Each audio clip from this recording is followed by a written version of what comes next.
Vygotsky का सिद्धांत, इसके अंतर्गत पहला है स्केप फोल्डिंग पाड़ या ढांचा का सिद्धांत।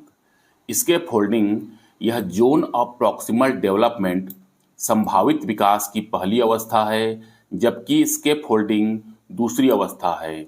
स्केप फोल्डिंग मार्गदर्शक या मददकर्ता समस्या हल करने में बालक की मदद करते हैं और धीरे धीरे मदद को कम किया जाता है। धीरे धीरे बालक को मदद की कम आवश्यकता पड़ती है तथा बालक समस्या को सुलझाने की क्षमता बढ़ाने लग जाता है, अर्थात बालक में समस्या सुलझाने की क्षमता बढ़ने लगती है। एक बालक के निष्पादन के वर्तमान स्तर को अनुभवी के सहयोग के द्वारा विस्तारित करना स्केफोल्डिंग पाड़ या ढांचा कहलाता है।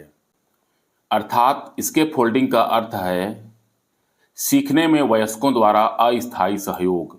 वाइगोत्स्की के अनुसार स्केफोल्डिंग का महत्वपूर्ण उपकरण बच्चों के साथ संवाद स्थापित करना है, बच्चों को संकेत देना तथा आवश्यकता पड़ने पर सहायता प्रदान करना। स्केफोल्डिंग प्रक्रिया के 4 चरण हैं।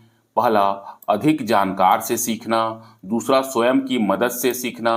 तीसरा, कार्य को सहजता से करना। चौथा, बालक सीखी हुई प्रक्रिया का उपयोग बार बार अन्य गतिविधियों के लिए करता है। संभावित विकास का क्षेत्र जोन ऑफ प्रॉक्सिमल डेवलपमेंट या समीपस्थ विकास का क्षेत्र, अर्थात बालक जो कर रहा है तथा जो करने वाला है या जो करने की क्षमता रखता है उसके बीच के क्षेत्र को समीपस्थ विकास का क्षेत्र या जोन ऑफ प्रॉक्सिमल डेवलपमेंट कहते हैं।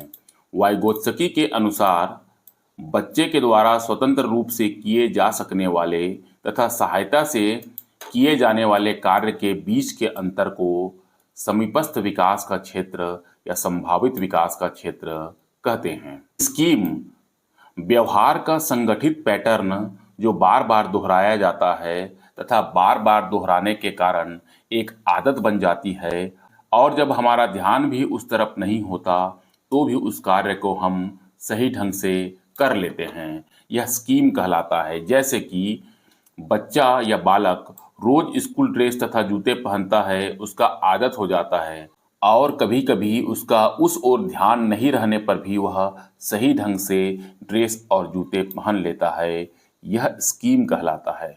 स्कीमा यानी कि अवधारणाएं, मानसिक संरचनाएं जो चिंतन के निर्माण प्रखंड हैं, ये शब्द पियाजे के द्वारा दिया गया।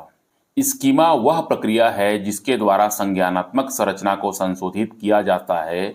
बालक की मस्तिष्क में चीजें पहले से जमा होती है तथा बालक पहले से मस्तिष्क में उपस्थित चीजों का उपयोग करके किसी वस्तु के प्रति एक धारणा बनाता है, यह स्कीमा कहलाता है। उदाहरण के लिए, गुलाब का नाम लेने पर हमारे मस्तिष्क में गुलाब का एक चित्र बनता है, यही वह गुलाब है जिसे हम पहले कहीं देखे होंगे। गुलाब बोलने पर मस्तिष्क में गुलाब का चित्र बनता है, यही स्कीमा है। पियाजे के अनुसार विशिष्ट मनोवैज्ञानिक संरचनाएं अनुभव से सही अर्थ निकालने का व्यक्तिगत तरीका स्कीमा कहलाता है।